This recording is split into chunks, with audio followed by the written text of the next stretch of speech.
हाँ, जैसे ईसा मसीह जी ने यही शब्द उच्चारण किए थे कि जिनको तुम अपने निकटतम, जिनको तुम अपने गुरु मानते हो, ये तुम्हारे सामने तुम्हें बहुत अच्छे नजर आते हैं, बहुत प्यारे लगते हैं, ये भेड़ की शक्ल में ये भेड़िए हैं जो तुम्हारे जीवन को खा रहे हैं।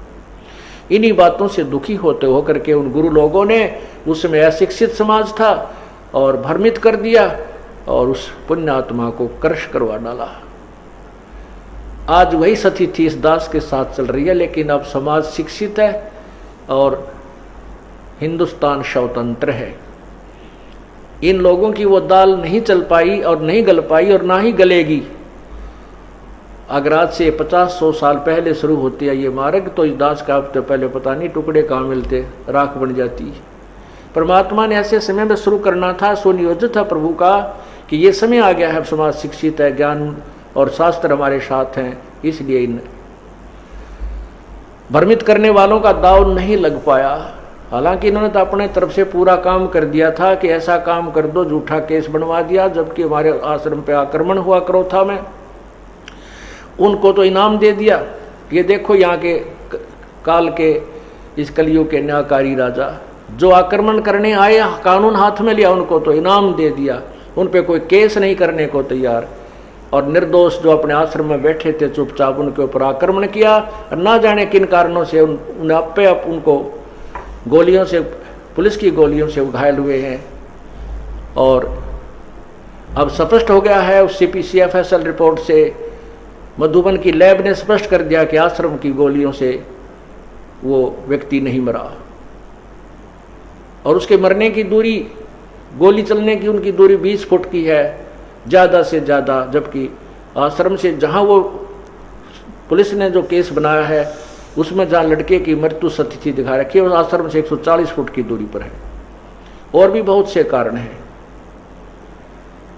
इस दास के बंदूक लगा रखी थी, जो हमारा सेवक वहाँ पर था भी नहीं, मधुबन अपनी कोई ट्रेनिंग पे गया हुआ था, वो बंदूक प्रयोग ही नहीं की किसी ने, वो चली ही नहीं थी, वो मेरा लगा दी झूठी कि बंदूक लिए बांध खड़ा था बंदूक। ऐसे नकली ड्रामे बनाए इन लोगों ने। रिपोर्ट में आया कि वो बंदूक से गोली कभी चली नहीं। हम टेक्निकल रूप से बता नहीं सकते कब चली, अर्थात इस कांड के दौरान यह बंदूक चली ही नहीं है। परमात्मा ने चारों तरफ से उनको फिट्टे मुंह कर दिया। कहते सांच को आंच नहीं होती, और संत ही वो परमात्मा का ज्ञान देते हैं। अब जैसे परमेश्वर कबीर जी भगवान थे और उन्होंने एक संत की, सतगुरु की भूमिका की, उसकी नकल, और ये नकली संत शिवजाल जी जैसे करने लग रहे, इनके ऊपर फीत ला दी कि संत ही भगवान होते।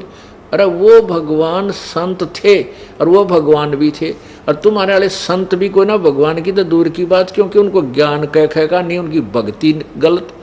अब जैसे ये अधिकतर जो प्रवचन करते हैं कौन, ये राधा स्वामी वाले, ये करते हैं कि घट रामायण के अंदर, घट रामायण में तुलसीदास ने भी यानी शिवदयाल जी जो थे, तुलसीदास जी के वचनों को आधार मानकर उनके परिवार के सदस्य उनका अनुयायी थे। शिवदयाल जी तो उनके अनुयायी नहीं थे, घट रामायण लिखने वाले तुलसी साहिब के, तो वो ज़्यादातर तुलसीदास जी के द्वारा दिए गए ज्ञान को महत्व देते हैं, राधा स्वामी वाले। अब देखिएगा ये घट रामायण, और इसमें क्या लिखा है, या बिना पढ़ाई तक बौड़े समाज ने, राधा स्वामी वाला ने, ना धन धन सदगुरु वाला ने, ना जय गुरुदेव वाला ने, कि इसमें घट रामायण के बतावे है उस उन 5 नामा के बारे में। तो 500 नाम काल के हैं जो तुम जाप करते हो, काल के जाल में रहने के। ये देखिएगा घट रामायण पहला भाग, घट रामायण तुलसी साहब हाथरस वाले की, तुलसी साहब हाथरस वाले की, भाग 1 बेलविल्डियर प्रिंटिंग प्रेस इलाहाबाद से छपी है। घट रामायण भाग 1 तुलसी सतगुरु तुलसी साहब हाथरस वाले की रची हुई। यह ग्रंथ 2 प्रमाणिक लिपियों का मिलान करके बड़ी शुद्धता से 2 भागों में पूरा छापा गया, जीवन चरित्र सहित। ये यहाँ से हमने प्राप्त हुई है। अब इसका देखिए 27 पृष्ठ पे,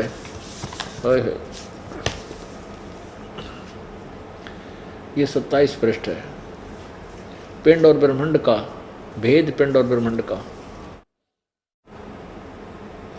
अब क्या है, ये क्या बता रहे हैं, अंतर गुफा तहाँ चल जाऊं जहाँ साहेब के दर्शन पाऊं, 5 नाम जीव जब भाखा, छठा नाम गुप्त कर राख्या, 5 नाम काल के जानो, तब दानी मन शंका आनो, निर्गुण निराकार निर्वाणी, धर्म राय यो 5 बखानी, जीव नाम निज कह विचारी, जान बूझ दी दानी जख मारी।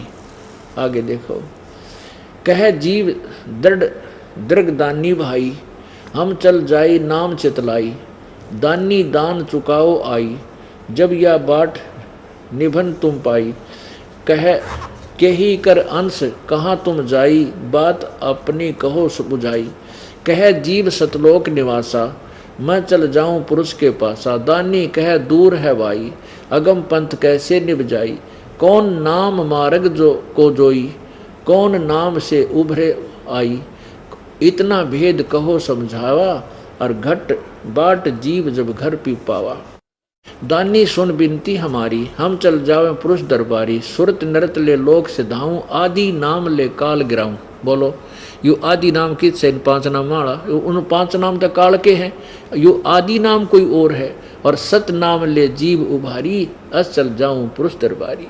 बोलो, ये 5 नामा पर गाटा जोड़ रहे, 5 नाम तो काल के हैं, घट रामायण बताए। अब इन्होंने 5 नाम कौन से सिलेक्ट कर लिए इन नकली गुरुओं ने, इन्होंने 5 नाम कौन कौन से सिलेक्ट कर लिए, ज्योति निरंजन, ओंकार, ररंकार और सोहम और सतनाम, कहीं की ईंट कहीं का रोड़ा, यो इकट्ठा कर लिया। और यो का इसमें लिखा है ये 5 नाम काल के जानो, ये तो काल के नाम है, और आदि नाम और सतनाम। अब सतनाम आपको बताया कि 2 अक्षर का नाम है, 2 अक्षर का नाम है सतनाम, जिसमें एक ओम मंत्र है, एक तत्, ये सांकेतिक है, दास बताएगा। इन दोनों को मिलकर सतनाम बनता है, इससे परमात्मा प्राप्ति होगी। और फिर एक नाम सत, जो गीता जी अध्याय नंबर 17 के श्लोक 23 में ओम तत् सत 3 मंत्रों का विवरण है। तो सत शब्द ये आदि नाम है, ये सत जो है ये आदि, यानी ये सार शब्द है, सार नाम। तो ये फिर ये तीनों मिलाए जाएंगे, ये आदि नाम और ये सतनाम, इन दोनों के मिल जाने से तब जीव का छुटकारा होगा, इन 5 नामों से नहीं होगा।